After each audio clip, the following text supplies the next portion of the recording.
Hey, what's going on, guys? Max Settings here, and welcome back to another review. In today's review, we're going to be taking a look at the Tanchjim Darling.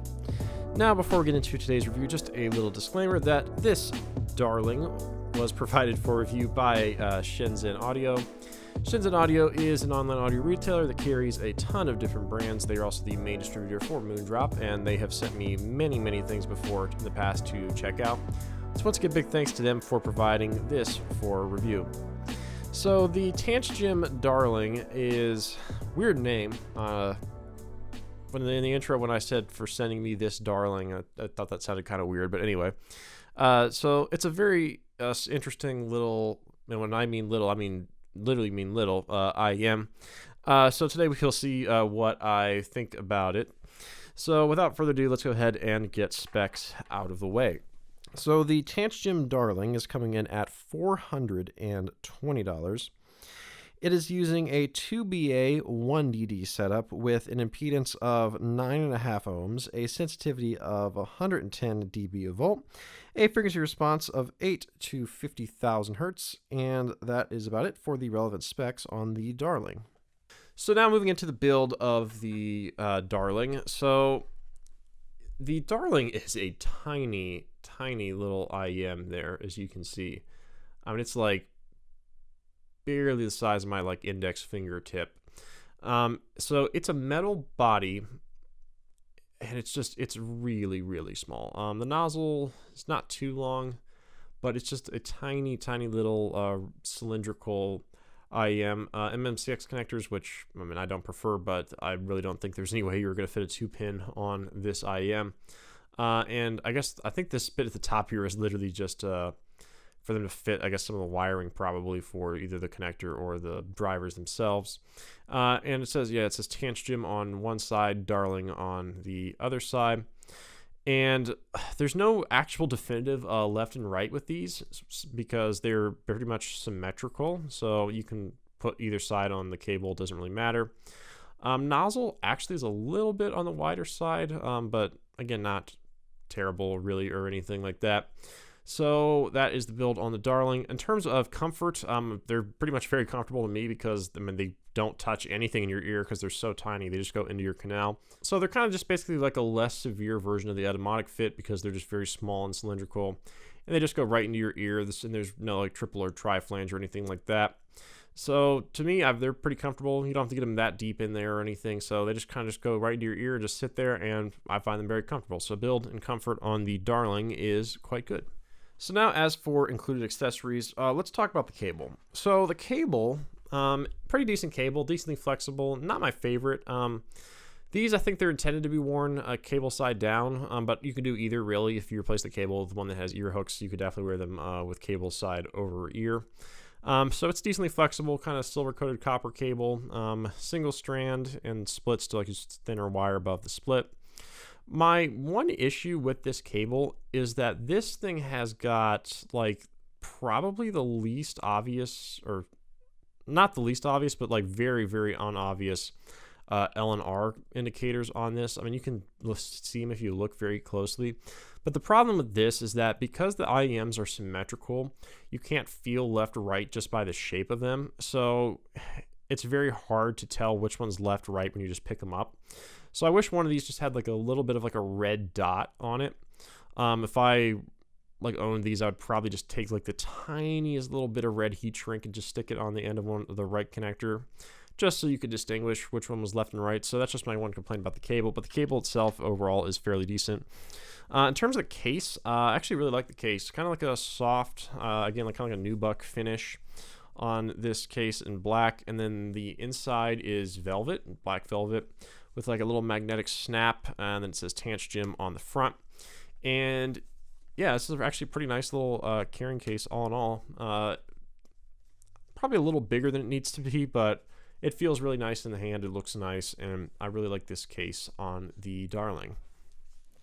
So moving into the sound segment on the Darling, we'll start off with frequency response, as we usually do. So starting off with the bass, the Darling is a very warm IEM. It has, I would say, about a 5 or 6 decibel bass shelf that rolls off right around 300-ish hertz. So it's a pretty far extending bass and mid bass shelf. And then after that, rest of your lower mids about in line. And then moving into your upper mid range, starting around like 1K. It's a little bit recessed from where I like it, around like 1.5K, maybe like 2 or 3 dB. And then we get into the one problem area with this IEM, which is the 3K. This thing has got a massive 3K peak.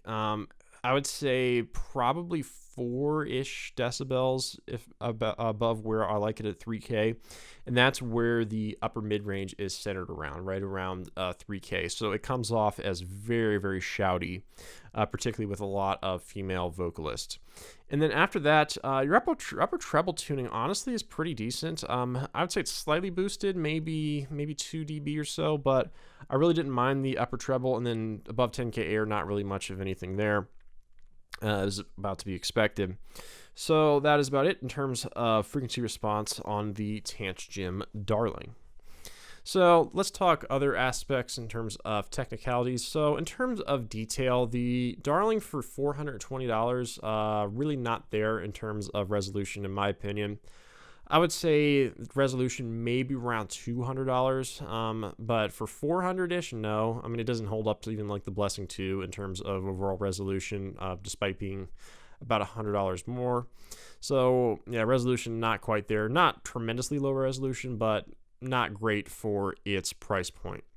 In terms of overall dynamics, not the best. Not terrible though. Macro okay. Micro's not that amazing. It definitely has a lot of BA character to its treble, and it honestly sounds a lot more metallic, where usually BAs to me sound more plasticky, but this one in terms of timbre sounds a lot more metallic to me. Overall bass, surprisingly not that amazing despite how boosted it is. Fairly, like it lacks a lot of tightness, a lot of really good impact or slam, if you want to say that. And like, it's not terrible, but it's like I was wanting more from this dynamic driver than what it offered. Now, the one thing about this IEM that was really weird to me was the imaging.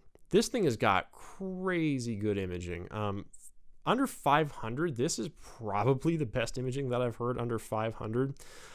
This images really, really well, really, really precise imaging across the board, which was really, really weird and surprising to me.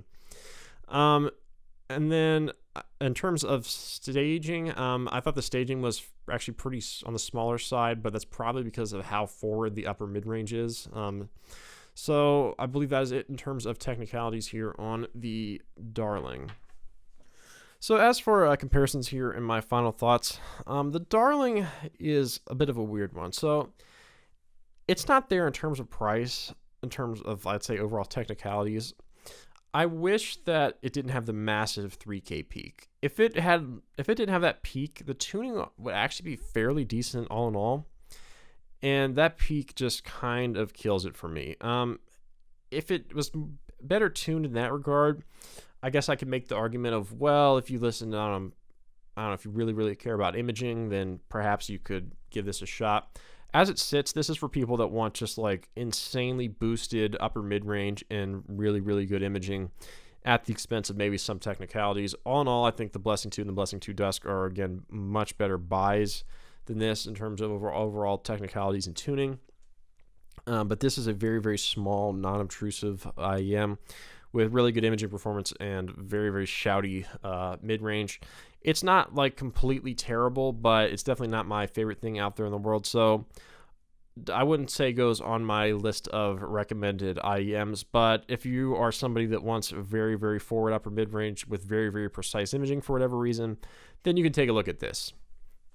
But anyway, guys, I hope you enjoyed my review of the Tanchjim Darling. Once again, thanks to Shenzhen Audio for providing this for review. I will link their store in the description below, as well as my Twitter, my contact email, and all other relevant information. But anyway, guys, I hope you enjoyed the review. I look forward to seeing you in the next one. Bye.